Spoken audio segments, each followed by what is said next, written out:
जब एक हिंदू मुस्लिम बनकर मक्का मदीना की पाक ज़मीन पर पहुंचा, तो सोचिए उसके साथ क्या अंजाम हुआ।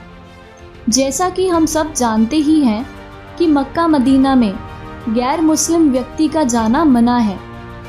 आज हम आपको ऐसे गैर मुस्लिम शख्स के बारे में बताने जा रहे हैं जिसने यह जानते हुए कि वहाँ गैर मुस्लिम का जाना वर्जित है, फिर भी मक्का मदीना जाने की ज़रूरत की। मक्का को सबसे पाक और पवित्र जगह माना जाता है। ऐसा माना जाता है कि सबसे पहले कुरान की आकाशवाणी भी यहाँ हुई थी। दुनिया भर से लाखों की संख्या में मुसलमान लोग मक्का मदीना में आकर अल्लाह की इबादत और हज की अदाई करते हैं।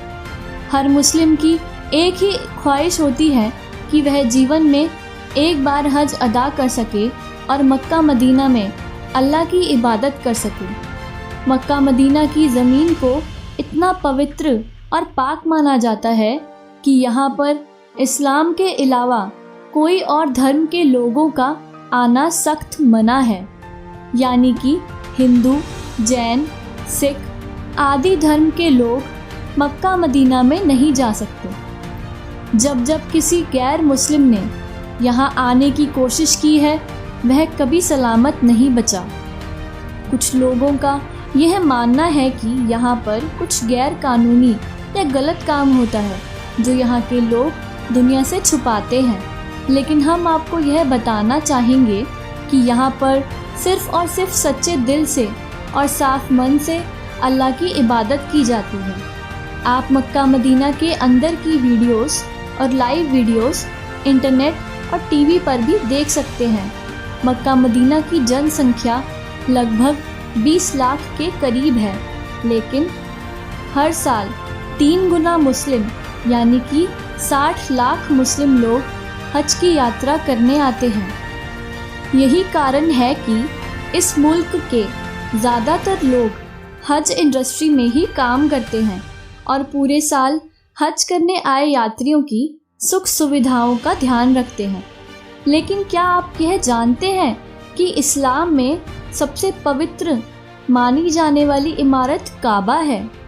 ग्रेफाइट पत्थर से बनी यह इमारत 40 फीट लंबी और 33 फीट चौड़ी है। यह इमारत काले रंग की है जिसमें कोई खिड़की नहीं है, बस एक दरवाज़ा है।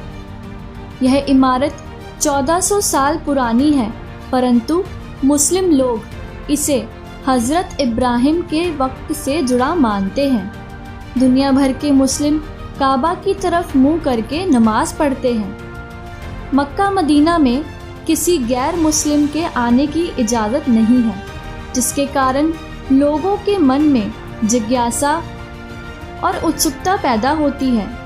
काबा और शिवलिंग को लेकर तरह तरह की अफवाहें फैलाई जाती हैं। यहाँ तक कहा जाता है कि वहाँ पर पहले मंदिर था जिसे तोड़कर मस्जिद बनाई गई है। अपनी जिज्ञासा के कारण लोग लीगल और इल्लीगल तरीक़ों से मक्का मदीना में घुसने की कोशिश करते हैं, लेकिन यह खुदा की रहमत है कि आज तक किसी भी गैर मुस्लिम शख्स जिसने अपने नापाक इरादों से मक्का मदीना में घुसने की कोशिश की है, कभी अंदर जाने में सफल नहीं हो पाया।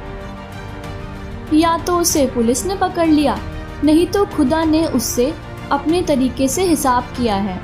यह नियम खुदा ने ही बनाया है, इसलिए आज तक लाख कोशिशों के बाद भी कोई मक्का मदीना में प्रवेश नहीं कर पाया है। इस्लाम को दुनिया का सबसे पवित्र और सच्चा मज़हब कहा जाता है। अब हम आपको भारत देश के केरला शहर के एक शख्स की कहानी बताते हैं जिसका नाम था रमेश। रमेश सऊदी अरब के रियाद शहर में काम करता था। वहाँ वह अपने मुस्लिम दोस्त सिद्दीकी के साथ रहता था। रियाद में रहने की वजह से रमेश इस्लाम से बहुत प्रभावित हो गया था।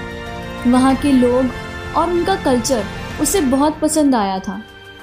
वह अपने मन में इस्लाम को कबूल कर चुका था।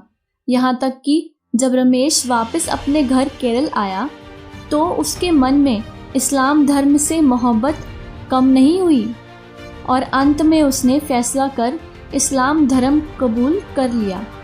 रमेश के हिसाब से इस्लाम सबसे पवित्र धर्म था। धर्म परिवर्तन करने के बाद रमेश ने अपना नाम मुसम्मिल कर लिया। रमेश उर्फ मुसम्मिल सच्चे मुस्लिम की तरह 5 वक्त की नमाज भी अदा करने लगा और इस्लाम धर्म के हिसाब से अपनी ज़िंदगी जीने लगा। कुछ समय बाद उसके मन में ख्याल आया कि अब मुझे भी मक्का मदीना के दर्शन करने चाहिए। उसने अपने मुसम्मिल नाम से पासपोर्ट भी बनवा लिया और मक्का मदीना के लिए रवाना हो गया। रमेश उर्फ मुसम्मिल, जो एक समय पर हिंदू था, अब पूरी तरह से मुसलमान बन चुका था और मन ही मन उसने यह सोच लिया था कि उसे आखिरी सांस मक्का मदीना में ही लेनी है और उसे वहीं दफन कर दिया जाए। उसने अपने मन में ठान लिया था कि अब वह कभी वापस नहीं आएगा, इसलिए उसने अपना कफन भी साथ ले लिया था। जब वह मक्का मदीना पहुंचा तो उसने खुदा के सामने सर झुकाया और यह ख्वाहिश की कि ए खुदा, मुझे अपनी आगोश में ले लो। वह पहले मक्का गया और उम्रा करने के बाद वह मदीना आया और वहाँ वह 2 दिन तक रुका और उसने खुदा से हर वक्त यही ख्वाहिश की कि बस अब मुझे अपनी आगोश में ले लो, मैं अब इस जगह से वापस नहीं जाना चाहता।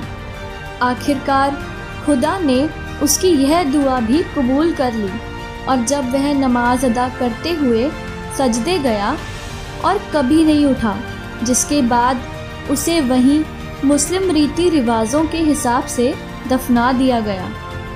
इससे हमें यह पता चलता है कि चाहे हम किसी भी धर्म के हों, किसी भी भगवान को मानते हों, अगर सच्चे दिल से माने तो यह चीज़ हमें ईश्वर के बहुत करीब ले जा सकती है और हमारी कोई भी ख्वाहिश पूरी हो जाती है। रमेश, जो कि पहले एक हिंदू था और बाद में मुसलमान बना, उसकी भी खुदा ने इच्छा पूरी की। इससे यह ज्ञात होता है कि खुद ईश्वर या भगवान अपने बंदों में फ़र्क नहीं करता है। जब भी उन्होंने रमेश उर्फ मुसम्मिल की इच्छा पूरी की, हमें बस उस एक शाश्वत शक्ति पर विश्वास होना चाहिए। फिर चाहे जिस भी भगवान को मानो, जिस भी नाम से पुकारो, सच्चे दिल से पुकारो। धर्म, नाम, रूप, रंग मायने नहीं रखते, हमारी श्रद्धा मायने रखती है। आज के लिए बस इतना ही। Thank you all for watching our video. Hope you all enjoyed.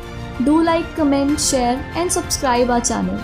We'll be back soon with some other amazing facts. Thank you.